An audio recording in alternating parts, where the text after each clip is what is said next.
Actualmente la obesidad, digamos, se ha vuelto un concepto bastante objeto de debate. O sea, por una parte está el tema de la percepción, ¿cierto? De la persona, de cómo yo me veo con mi cuerpo, y está el tema de patológico, de la enfermedad. Bien. Entonces son dos cosas que se complementan, pero que muchas veces se separan. Entonces está la persona que considera que es obesa y que solamente... No, yo no me parece que estoy obeso porque es percepción. Claro. O está la otra persona que no, es una enfermedad, es patológico y por lo tanto voy a ponerme a tratarla. Entonces son conceptos que por ahí se distancian un poco cuando en realidad se complementan. Tenemos la parte que es obviamente la obesidad como enfermedad multifactorial, que es como la debemos catalogar. O sea, no es una enfermedad por una sola razón, sino por el contrario, con varias desencadenantes. Y está el tema de la percepción, que actualmente se ha discutido mucho sobre la visión del cuerpo. Bien, y aparece también la aceptación de uno mismo. Que la aceptación es importante, pero detectar el problema también. Claro, digamos que eso pasa por la corriente actual del manejo del amor propio por el cuerpo. Y sí, se habla mucho del concepto de gordofobia, entonces se empezó a trabajar desde la etiqueta. Tal cual. Hubo una ola de esto de que obtener el cuerpo fit, del 90, 60, 90, que llevó precisamente a una gordofobia. Después de esa gordofobia empezó ahora toda una corriente en la cual es aceptación, yo me quiero como soy, amo mi cuerpo y no tengo por qué lucirme ni parecerme a ese cuerpo que me venden, que está muy bien, que es lo que debemos buscar, o sea, querernos a nosotros mismos como somos. Pero el otro tema es no confundir esa idea con el descuidar tu alimentación y que se convierta en un problema de salud, que es el otro tema. Bien. Y al hablar de obesidad, hablar de salud, no tiene una sola causal, ¿no? Este tipo de enfermedad, pues es una patología. Como te decía, una patología multifactorial. ¿Qué quiere decir? Que son diversas causas que la llevan, que la causan. Una de ellas, digamos que la más conocida, es el factor genético, que obviamente no es el principal factor, pero digamos que es uno de los más importantes.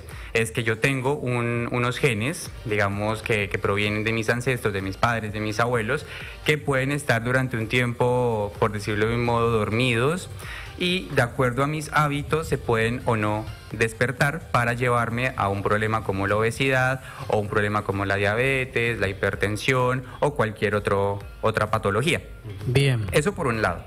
Pero también tenemos problemas sociales, o sea, la obesidad como un problema social. Y están muy relacionados estos dos también. Bastante, porque por un lado está la genética, pero también está la oferta de alimentos que tengo, ¿cierto? Que tiene que ver mucho con el lugar donde estoy, es decir, la ciudad, el país, también mi casa, los hábitos que hay dentro de mi casa. Eso se convierte en un factor social que desde luego predispone qué alimentos voy a comer yo y también qué hábitos tengo. O sea, bien.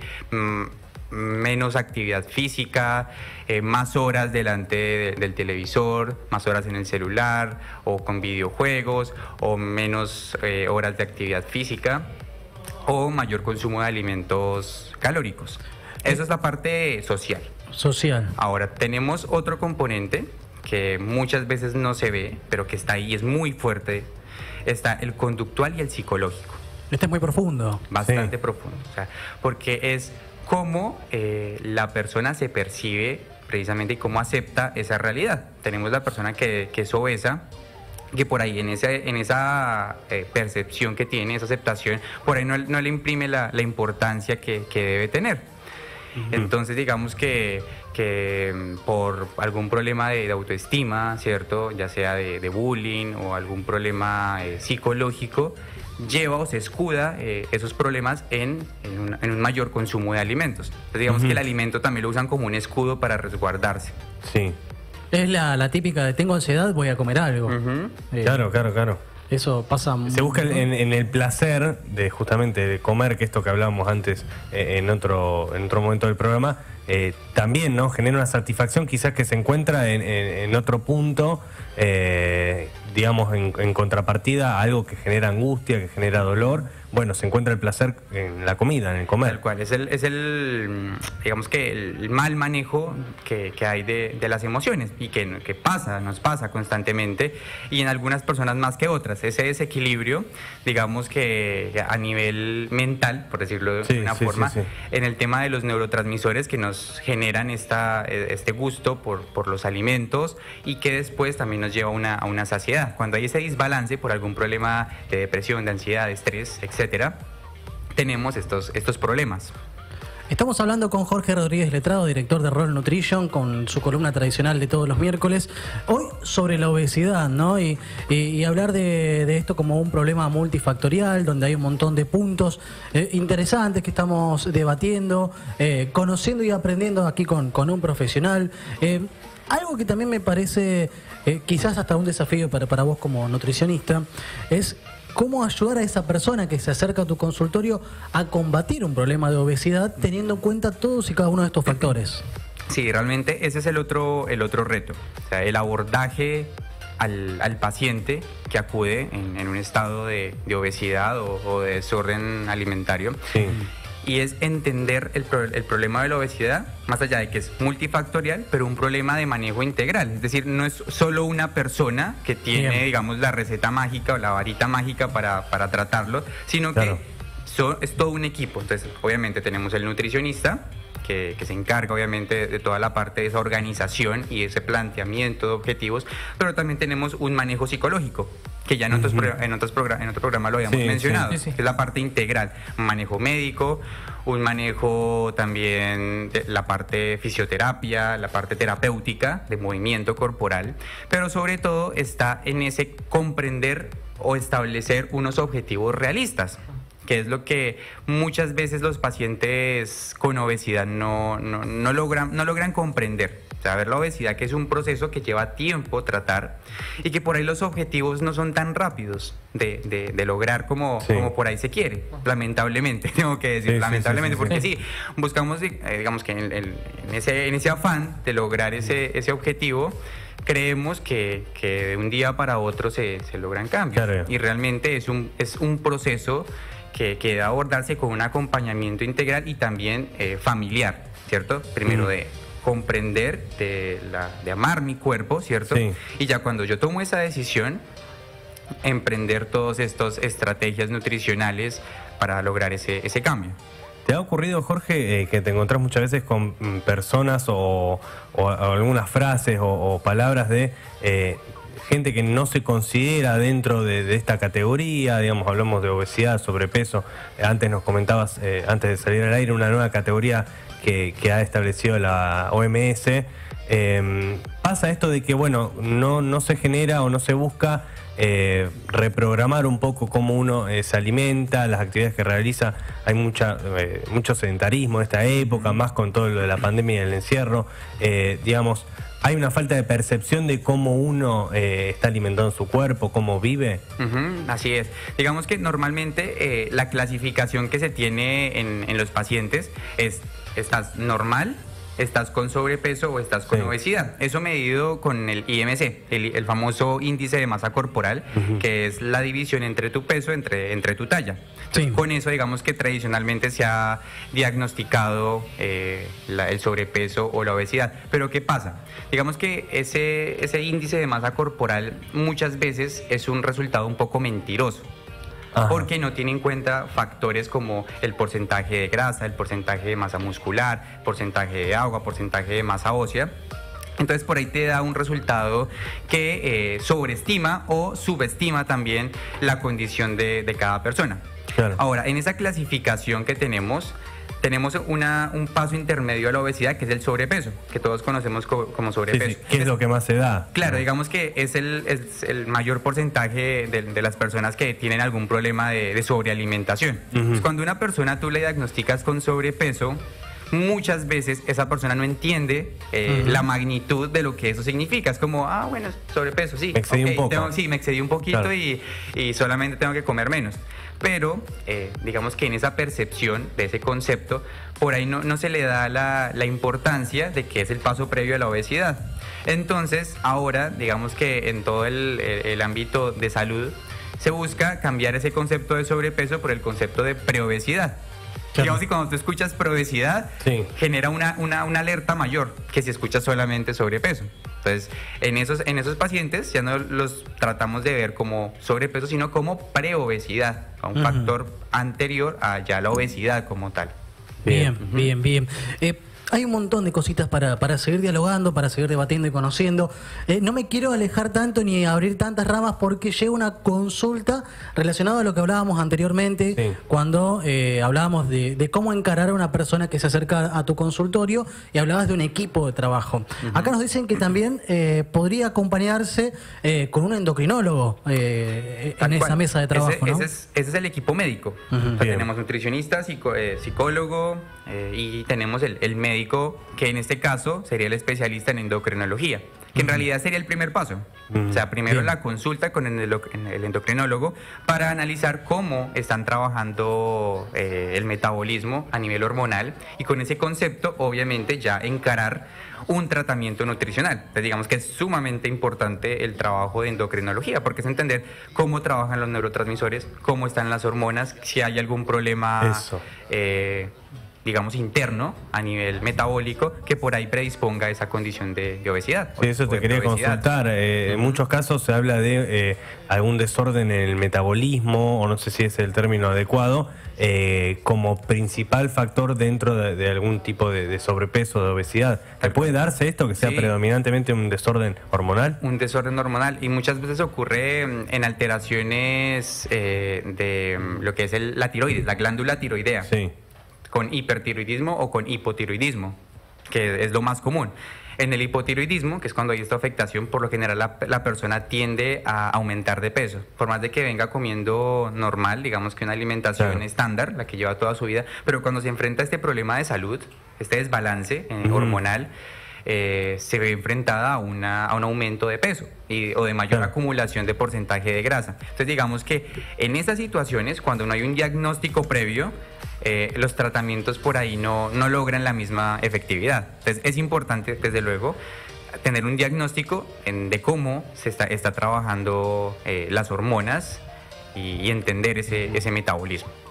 Hace unos minutos, fuera del aire, me comentabas algunos puntos, estadísticas, mencionabas América Latina. Me gustaría también pasar a ese lugar, porque sería ubicar a la Argentina, conocer un poco cómo estamos en cuanto a la obesidad como enfermedad, como problemática.